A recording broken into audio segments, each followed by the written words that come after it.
Queridos amigos e amigas, devotos de Santo Antônio, benfeitores da Rede Vida, o canal da família, nós estamos celebrando a liturgia da palavra da segunda-feira do tempo comum.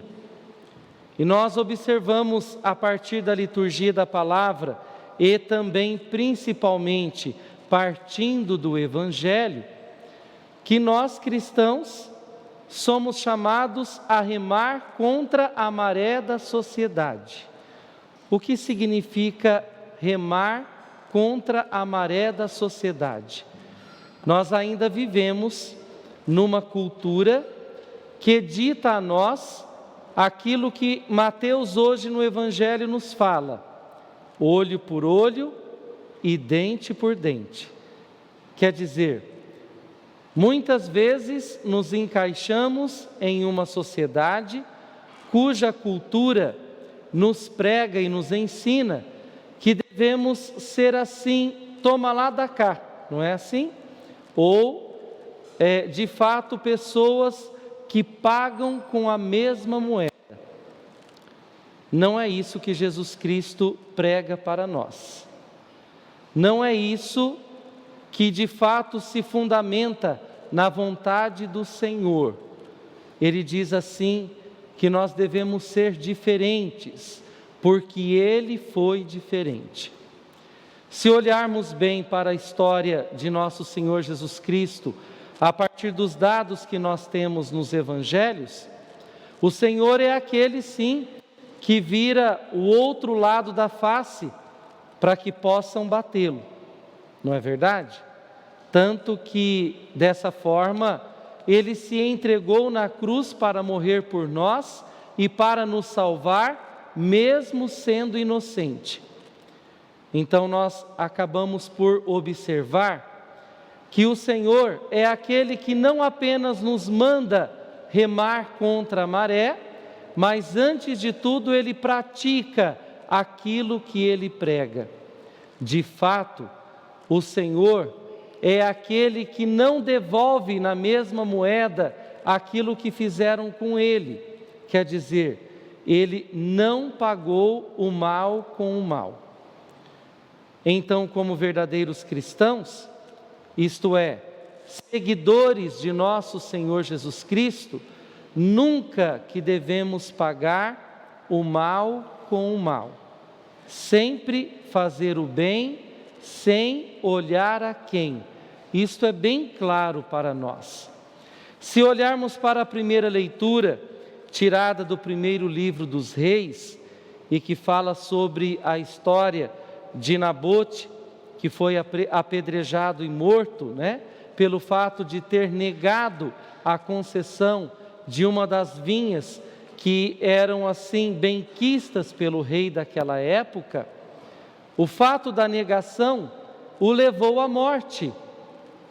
A mulher do rei acabou que subornando pessoas para que pudessem testemunhar contra Nabote. E assim o levou à morte. Quer dizer, pagaram o mal com o mal. Ou a partir daquilo que a gente fala de uma negação, começaram de fato a trabalhar para que pudesse acontecer a sua morte. Na nossa sociedade, quantas pessoas não se comportam como que vingativas? Pessoas que pagam o mal com o mal. A gente sabe que não é fácil nós enfrentarmos o mal que recebemos de outras pessoas, não é? A gente sabe também que ser cristão, principalmente em pleno século XXI, não é fácil. Nós temos diversos desafios. E a nossa vontade, de fato, é devolver na mesma moeda as pessoas que fazem o mal para nós. Ou pessoas que, de repente, testemunham, mesmo que falsamente, contra as nossas pessoas. Mas vejam, irmãos e irmãs, o ser cristão também tem sua raiz no grande desafio daqueles que testemunham falsamente contra nós. Eu já disse, o próprio Cristo foi perseguido injustamente, e a nossa recompensa, quando nós suportamos esta perseguição injusta, é o reino dos céus. Assim como também aconteceu com o nosso Senhor.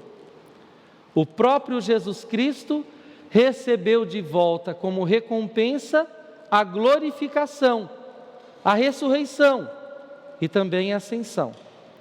O Senhor encontra-se do lado direito de Deus Pai Todo-Poderoso e é o juiz, ao passo que também é o Rei do universo. Não que sejamos aquelas pessoas que almejam nos tornar reis, não é verdade?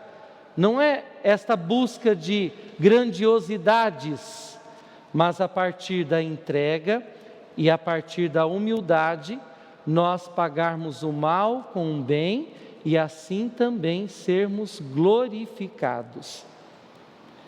Nós acabamos de celebrar um período de diversas festas, não é? Encerramos o tempo comum, o tempo pascal, aliás, com a solenidade de Pentecostes. E reiniciamos o tempo comum, ou a sua segunda parte, dentro do calendário litúrgico da igreja, com outra solenidade, que é a da Santíssima Trindade, que celebramos ontem. Quando a gente fala de tempo comum, muitas vezes somos levados a pensar que o tempo comum é porque não se tem muito motivo para se alegrar, para se celebrar. Nós estamos enganados se pensamos assim. O tempo comum é um tempo que se inaugura como que se fosse uma escola, que nos faz crescer gradativamente na espiritualidade cristã. Portanto, a ponto também de superarmos o sentimento de vingança, o sentimento de pagar o mal com o mal, ou esta tentação de pagar o mal com o mal. Quando nós nos entregamos nesta escola da palavra de Deus, principalmente no tempo comum, porque o Senhor se revela para nós no cotidiano, nas minúcias do dia a dia, revela a sua vontade para que a gente seja salvo, não é? Assim nós alcançamos as honras e glórias eternas. No início da Santa Missa, também na oração coleta, o padre já estava dizendo a todos vocês que hoje nós celebramos a memória de um grande homem na história da salvação e na história da igreja. Santo Antônio de Pádua ou de Lisboa. Um exímio pregador, tanto que, segundo a tradição e a história da igreja, a sua língua até hoje está intacta, não é? Porque soube muito bem pregar e viver a palavra de Deus. A sua pregação, baseada na vivência, na experiência, arrastou diversas pessoas para o cristianismo, principalmente nos locais por onde ele passou como padre, como presbítero, como frei franciscano, seguindo os passos de Jesus na trilha de São Francisco de Assis, que é considerado como o outro Cristo do segundo milênio, não é verdade? E assim, dessa forma, também fez muita caridade. Tradicionalmente falando, vejam só, muitas pessoas acorrem às igrejas que têm como patrocínio Santo Antônio para buscar as bênçãos dos pães. Nós temos aqui no nosso santuário, Santuário da Vida, no presbitério, diversos pães aos pés da imagem de Santo Antônio, para poder significar fartura para as mesas e para as casas de nossas famílias. Irmãos e irmãs, vocês que são benfeitores da Rede Vida, o canal da família, nós queremos hoje abençoar estes pães, em busca de também abençoar a mesa e o lar de cada um de vocês, que nos ajudam a evangelizar por meio deste canal tão importante na mídia brasileira, em nível nacional. Que não falte o pão de cada dia no lar de cada um de vocês que peregrinam até este santuário e também de todos vocês que aí, do seu lar, da sua igreja doméstica, nos assiste nesta Santa Missa. Queridos irmãos e irmãs, Santo Antônio nunca negou um alimento àqueles que buscavam o mesmo alimento no convento onde ele morava. Também tradicionalmente e popularmente, ele é conhecido como o santo casamenteiro, não é? Tantas moças acorrendo ao auxílio de Santo Antônio, para que ele pudesse assim interceder a Deus e pudesse arrumar bons maridos para as moças que são solteiras. Pois é, as moças solteiras que têm reta intenção, podem pedir a intercessão de Santo Antônio, o santo casamenteiro, para obterem bons maridos. Nesta onda de coisificação do ser humano hoje em dia, não é? Na onda do ficar, do descompromisso.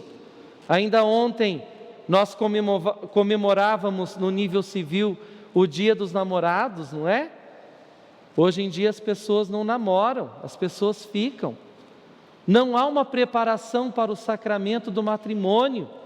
Então, devemos sim pedir a intercessão deste grande homem, doutor da igreja, por todos os enamorados que estão se preparando para constituir uma família, um novo lar. Porque quando a família vai bem, a sociedade também vai bem. Irmãos e irmãs, que Santo Antônio interceda a Deus por nós, que possamos ser do bem, ser bondosos e pagar o bem, pagar o mal, sempre com o bem. Louvado seja nosso Senhor Jesus Cristo. Para sempre seja louvado.